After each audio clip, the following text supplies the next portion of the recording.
Hello guys, how are you? I hope you all are doing fine. My name is Dr. Abdul Wajid and in this lecture I am going to discuss about selecting an appropriate capital budgeting technique. So guys, हमारे पास two types की techniques होती हैं. First is non-discounted cash flow technique and second is discounted cash flow technique. Non-discounted cash flow techniques में हमारे पास दो technique होती हैं, एक पे back period technique and second accounting rate of return. ठीक है. Similarly discounted cash flow techniques हमारी तीन हैं. First is net present value technique, second is internal rate of return technique and third is profitability index technique. Guys in सब पर मैंने already videos बना दी हैं, साथ में प्रैक्टिकल क्वेश्चंस भी करा दिए हैं. तो अगर आपने वो वीडियोस नहीं देखी तो प्लीज़ आप इस सीरीज़ की वीडियोस देख लीजिए. इस सीरीज़ में मैंने ये सारी वीडियोस कराई हैं. सो विच टेक्निक टू चूज, कौन सी टेक्निक इनमें से हमें चूज करनी चाहिए? गाइज ये डिपेंड करता है सिचुएशनल फैक्टर्स पर, जैसे कि availability of funds, relative importance of the decision, क्या इम्पोर्टेंस है डिसीजन का, उस पर भी डिपेंड करता है. और ये डिपेंड करता है फाइनेंशियल मैनेजर पर भी कि उसने क्या एक्सेप्टेंस के स्टैंडर्ड्स अपने बना रखे हैं. सो एक एक करके इन पर बात करते हैं कि ये कैसे एक एक मेथड, एक एक टेक्निक कैसे इंपॉर्टेंट है. गाइज अगर हम सिर्फ प्रॉफिट मेकिंग की बात करें, प्रॉफिट मैक्सिमाइजेशन की बात करें, तो ये वाला जो हमारा मेथड है accounting rate of return method, जिसे हम यील्ड ऑन इन्वेस्टमेंट भी कहते हैं, ये मेथड भी एक अच्छा मेथड है अगर हम सिर्फ प्रॉफिट इंक्रीज की बात करें. बट गाइज आपको पता है कि फर्म का ऑब्जेक्टिव प्रॉफिट मैक्सिमाइजेशन नहीं होता बल्कि वेल्थ मैक्सिमाइजेशन होता है. सो वेल्थ मैक्सिमाइजेशन के बारे में अगर आपको नहीं पता है तो आप प्लीज़ मेरी चैप्टर 1 की वीडियोस देखिए, जहां मैंने बहुत अच्छे तरीके से वेल्थ मैक्सिमाइजेशन के बारे में बताया है. ठीक है. इन अ नटशेल वेल्थ मैक्सिमाइजेशन का मतलब फाइनेंशियल मैनेजर को ऐसे डिसीजंस लेने पड़ते हैं जो कि नेट प्रेजेंट वैल्यू को इंक्रीज करें. जब नेट प्रेजेंट वैल्यू इंक्रीज होती है तो शेयर होल्डर्स की वेल्थ भी इंक्रीज होती है. सो ये प्रॉफिट की बात तो करता है बट ये टाइम वैल्यू को कंसीडर नहीं करता है. सिमिलरली पे बैक पीरियड मेथड भी एक हमारा non discounted cash flow technique है. ये भी हमारा प्रेजेंट वैल्यू को, टाइम वैल्यू ऑफ मनी को कंसीडर नहीं करता. पे बैक पीरियड मेथड प्राइमरीली इसको यूज करना सही नहीं रहता. ऐसा क्यों? गाइस देखो, अगर हमारे पास दो प्रोजेक्ट हैं, project A and project B, और दोनों प्रोजेक्ट हमें 15% रिटर्न दे रहे हैं, इसका पे बैक पीरियड है 3 इयर्स और बी का पे बैक पीरियड है 2 इयर्स, तो हमको बी एक्सेप्ट कर लेना चाहिए क्योंकि इसका पे बैक पीरियड कम है. बट अगेन ये एक प्राइमरी क्राइटेरिया नहीं है. पहले हमें ये देखना है कि दोनों इक्वल रिटर्न दे रहे हैं या नहीं. सो इन कंजंक्शन तो हम इसे यूज कर सकते हैं पे बैक पीरियड को, but as a primary criteria इसको यूज करना ठीक नहीं रहता. ओके गाइज, अब हम बात करते हैं डिस्काउंटेड कैश फ्लो टेक्निक्स की. Guys discounted cash flow techniques जो हैं वो टाइम वैल्यू ऑफ मनी को कंसीडर करती हैं. टाइम वैल्यू ऑफ मनी को कंसीडर करती हैं, इसी वजह से इन्हें हम मॉडर्न टेक्निक्स भी.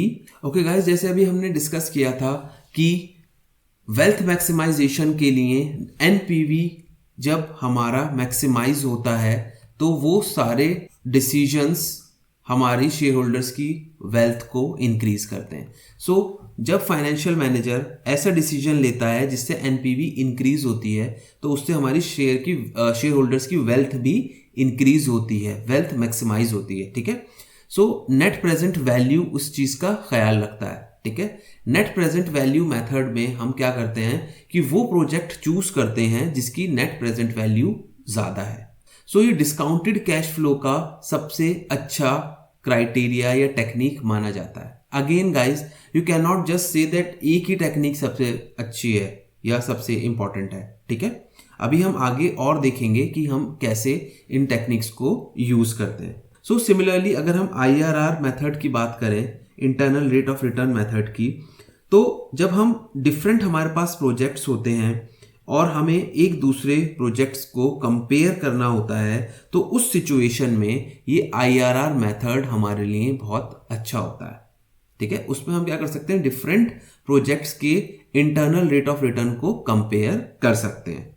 ओके गाइस, और ये हमारा टाइम वैल्यू ऑफ मनी को भी कंसीडर करता है। सो ये भी एक बहुत अच्छी टेक्निक है। थर्ड है हमारा profitability index technique. Profitability index technique को हम जब यूज करते हैं जब कुछ फंड्स का हमारे पास कॉन्स्टेंट्स होते हैं, जब हमारे पास फंड्स जो है वो लिमिटेड नंबर में लिमिटेड होता है और हमको क्या करना है, कम पैसा लगाकर ज्यादा कमाना है, उस केस में हम PI का यूज करते हैं। So I hope you all have understood it. And अब हम बात करते हैं क्राइटेरिया की कि कौन सा सबसे अच्छा क्राइटेरिया है। गाइस देखो, कोई सा भी क्राइटेरिया सारी सिचुएशंस में फिट नहीं बैठ सकता। ठीक है, तो फर्म सिर्फ एक ही क्राइटेरिया पर, एक ही टेक्निक पर कभी भी डिसीजन नहीं लेगी। फर्म को 2-3 क्राइटेरियाज, 2-3 टेक्निक्स का यूज करना पड़ेगा किसी भी प्रपोजल को इवैल्यूएट करने के लिए। फॉर एग्जाम्पल, फर्म पहले क्या कर सकती है, पहले NPV जो है, NPV को रैंक कर सकती है। जिसका NPV ज्यादा है उसको सेलेक्ट कर सकती है फर्म। ठीक है, उसके साथ साथ फर्म ये भी देख सकती है कि प्रॉफिटेबिलिटी इंडेक्स सबसे ज्यादा किसका है। ठीक है, सो ऐसे प्रोजेक्ट्स जो दोनों सिचुएशंस को, दोनों क्राइटेरिया को फुलफिल कर रहे हैं, फर्म उन प्रोजेक्ट्स को सेलेक्ट कर सकती है। और गाइस एक बात आपको और समझनी है, वैसे तो मैंने अभी जैसे आपको बताया कि आप ये नहीं कह सकते कि कौन सा क्राइटेरिया या कौन सी टेक्निक सबसे अच्छी है, बट जनरली हम डिस्काउंटेड कैश फ्लो टेक्निक्स को ज्यादा इंपॉर्टेंस देते हैं। ठीक है, discounted cash flow techniques are modern techniques जो टाइम वैल्यू ऑफ मनी को कंसीडर करती हैं। साथ के साथ डिस्काउंटेड कैश फ्लो टेक्निक्स का एक अच्छा पॉजिटिव पॉइंट ये भी है कि ये तीनों एक दूसरे से रिलेटेड हैं। ठीक है, NPV, IRR और PI, प्रॉफिटेबिलिटी इंडेक्स, ये तीनों मेथड, ये तीनों टेक्निक्स एक दूसरे से रिलेटेड हैं। दैट मीन्स अगर किसी प्रोजेक्ट का NPV पॉजिटिव आया है तो देर आर मोर चांसेस कि उसका IRR भी कॉस्ट ऑफ कैपिटल से ज्यादा होगा और प्रॉफिटेबिलिटी इंडेक्स भी मोर देन 1 होगा। तो कोई ऐसा डिसीजन जिसका NPV ज्यादा है तो चांसेस हैं कि उसका IRR भी अच्छा होगा और प्रॉफिटेबिलिटी इंडेक्स भी मोर देन 1 होगा। एंड वन मोर थिंग, ये जितने भी क्राइटेरियाज हैं हमारे, जितने भी टेक्निक्स हैं, इनके सबके अपने एडवांटेजेस एंड डिसएडवांटेजेस हैं। तो आप ऐसा नहीं कह सकते कि कोई भी एक क्राइटेरिया सबसे अच्छा है। हमें 2-3 टेक्निक्स को यूज करके ही कोई भी डिसीजन पर पहुंचना है। किसी भी सिर्फ एक टेक्निक को यूज करके आप नहीं कह सकते ये बेस्ट है।